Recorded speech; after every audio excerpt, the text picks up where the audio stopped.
अब हम नेक्स्ट आते हैं, what is the work done to increase the velocity of a car 30 kilometre per hour to 60 kilometre per hour. तो हमारे पास जो इनिशियल वेलोसिटी u है वो ये है और v जो है हमारे पास वो ये है। तो हम यहाँ पर इसको किलोमीटर पर आवर है तो इसको हम मीटर पर सेकंड में कन्वर्ट कर लेते हैं। दोनों को ही हम लोगों ने यहाँ पर इस तरीके से इसको कन्वर्ट कर लिया है। और हम लोगों ने यहाँ पर, क्योंकि हमें इनिशियल काइनेटिक एनर्जी और हमें फाइनल काइनेटिक एनर्जी को हमें यहाँ फाइंड आउट करना है। ये इनिशियल काइनेटिक एनर्जी है और ये हमारी फाइनल काइनेटिक एनर्जी है। इस तरीके से हम लोगों ने इसको फाइंड आउट कर दिया। और जो वर्क डन होता है वो चेंज इन काइनेटिक एनर्जी होता है। इस तरीके से फाइंड आउट कर सकते हैं। और अगर हम चाहें तो हम लोग इस इक्वेशन को हम लोग इस क्वेश्चन को हम लोग इस तरीके से भी इस फॉर्मूले से भी हम लोग इसे फाइंड आउट कर सकते हैं। ठीक है, ओके। अब नेक्स्ट हम आते हैं यहाँ पर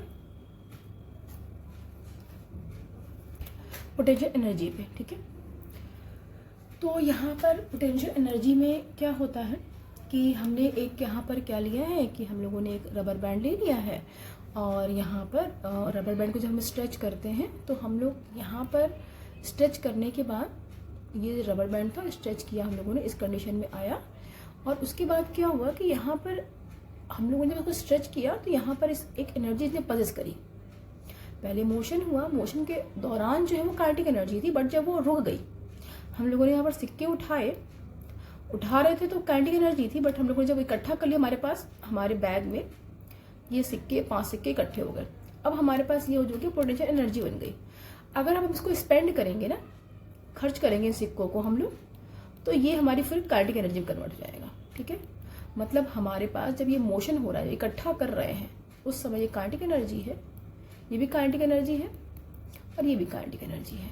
बट जब हम लोगों ने इकट्ठा कर लिया है तो वो हमारी पोटेंशियल एनर्जी कहलाती है। ठीक है, तो यहाँ पर जो है जब हम लोगों ने स्ट्रेच कर लिया है, स्ट्रेच करके हम लोगों ने छोड़ा नहीं है, तो स्ट्रेच करने के बाद हमारे पास जो एनर्जी है वो हमारी कहलाती है पोटेंशियल एनर्जी कहलाती है। ठीक है, अब हम लोग स्लिंकी है उसको भी हम लोग इस तरीके से देख सकते हैं कि हम लोगों ने पहले उसको स्ट्रेच किया और स्ट्रेच करने के बाद हम लोगों ने देखा तो ये स्ट्रेच होने के बाद हमारे कुछ एनर्जी पजेस करेगा और जब इसे छोड़ देंगे तो उस जो एनर्जी ने पजेस करी उसी की वजह से ही वो वापस अपनी स्टेट में ये आ जाएगा।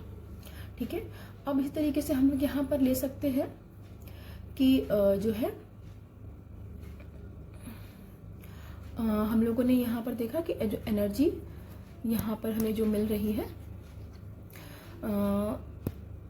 Gets stored due to the work of the object. हमारे पास जो है हम लोगों ने देखा कि कुछ कंडीशंस यहाँ पर हमारी जो है वो भाई एनर्जी स्टोर क्यों हो रही है, हम लोगों ने कोई वर्क डन किया है ना उसके ऊपर।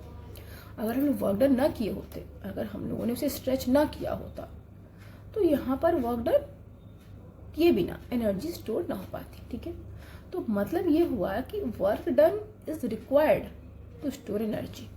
ठीक है, तो बिना वर्क डन किए हम लोगों ने जो रबर बैंड को भी स्ट्रेच किया तो हम लोग वर्क डन किया तब एनर्जी स्टोर हुई।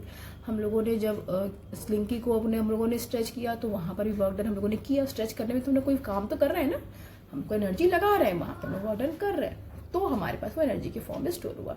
अब एनर्जी क्या होगी, ट्रांसफर हो गई to an object stored as potential energy. अब हमारी जो एनर्जी है वो ट्रांसफर हुई ना, जो हम लोगों ने वर्क डन किया किसी ऑब्जेक्ट के ऊपर, एनर्जी वो ट्रांसफर हो गई, अगले ऑब्जेक्ट में ट्रांसफर हो गई वो एनर्जी। तो यहाँ पर जो है you transfer energy when you stretch your rubber band, तो the energy transfer to the band it's potential energy. तो हमारी जो एनर्जी ट्रांसफर हो रही है जो बैंड में स्ट्रेच करने के बाद वो पोटेंशियल एनर्जी की तरह स्टोर हो रही है। ठीक है, तो जो एनर्जी ट्रांसफर हो रही है ऑब्जेक्ट में वो हमारी कहलाती है पोटेंशियल एनर्जी कहलाती है। ठीक है, अब you do work while winding the key of A toy. हम लोग काम कर रहे हो, टॉय में जो वाइंडिंग कर रहे होते हैं उसकी की को, वो हमारा कहलाता है वर्क कहलाता है। और उसके बाद वो एनर्जी पजेस करता है, उसमें स्टोर कर लेता है और उसके बाद जब हम लोग छोड़ते हैं तो वो हमारी कार, टॉय कार चल देती है आगे। Potential energy possessed bye an object is the energy present in its virtue of its position और कॉन्फ़िगरेशन। ठीक है, तो इस तरीके से हम ये कह सकते हैं कि कोई भी ऑब्जेक्ट जो है जब वो स्टेबल कंडीशन में पहुंचता है तो जितना वर्क पे किया रहता है वो पूरी उतनी एनर्जी अपने अंदर स्टोर किया रहता है।